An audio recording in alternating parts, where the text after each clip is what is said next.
I came to Las Vegas in 2014. That's about 6 years from 2008 when the financial crash happened. But after real estate prices began to get up in Southern California, we were able to sell the house, split it in two, and I got to head on over to Nevada because I still wanted to live on the West Coast. And when I came out here, you would have thought it was a new Vegas apocalypse because people were online saying, oh my goodness, all these Californians are coming to Las Vegas. Look how they screwed up California. Now they're going to come to screw up Las Vegas.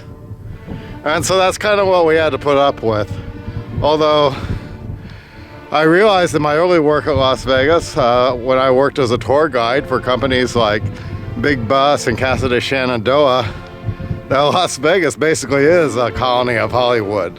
Without Hollywood, Las Vegas would not have the texture that it now has. But when I started this web series, I called it Vegas Apocalypse, more out of the spirit of fun, you know, Apocalypse a Go-Go, Apocalypse-a-Loza, that kind of thing. Welcome to Vegas Apocalypse. Just because apocalypse may mean the end of the world doesn't mean it's all bad. Little did I know that come last year, all in the scope of 1 year, I would experience an earthquake in Las Vegas, a snowfall in Las Vegas, a plague of locusts in Las Vegas, and now the coronavirus in Las Vegas. And now it's really getting serious. And suddenly the term Vegas apocalypse doesn't seem like much of a joke now. It does seem like a reality. So what do you do when the governor puts out a mandate to practically put the whole state on lockdown? Well, you practice social distancing, and yesterday I practiced social distancing myself by going to climb a mountain. So today I climbed the mountain. And I didn't get that far up the mountain, but it was certainly distancing.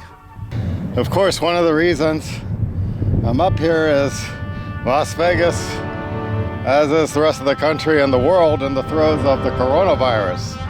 And we're all supposed to be practicing social distancing. And what better place to distance yourself from society than on the top of a mountain? Well, not totally the top, but like I said, baby steps. But today, I'm going to drive into the valley, that is Las Vegas, and see if it's as empty as everybody says it is. I do want to mention, this is my backyard. I am the last condominium complex before you start driving into Lake Mead and there's nothing but desert. And here's a little bit of that desert and nothing right now. And then I decided it was time to drive into the city of Las Vegas to see how empty it really was. And when I went down to Las Vegas, over at the area of the MGM Grand and the Luxor, I found out that it was kind of empty, but not totally empty, even though there were signs on the MGM properties saying that they cared about our health. That's why they were closed down and they hope to see us soon. You know, at the intersection of Las Vegas Boulevard and Tropicana, there's approximately 12,536 rooms represented there.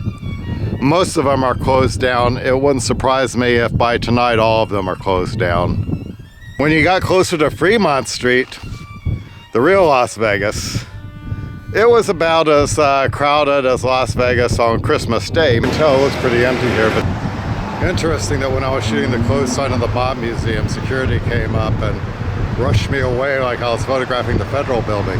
But you know, one time this was a courthouse, and this is where the Favara hearings were held that were portrayed in The Godfather and The Godfather Part 2.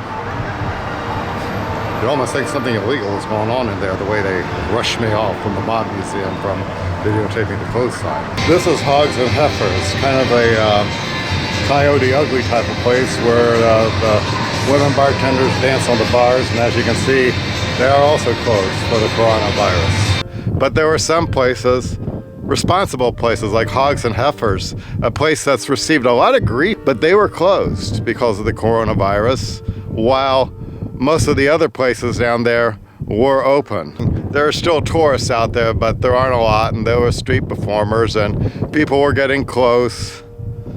There were still people walking up and down the street. The warnings obviously didn't apply to them.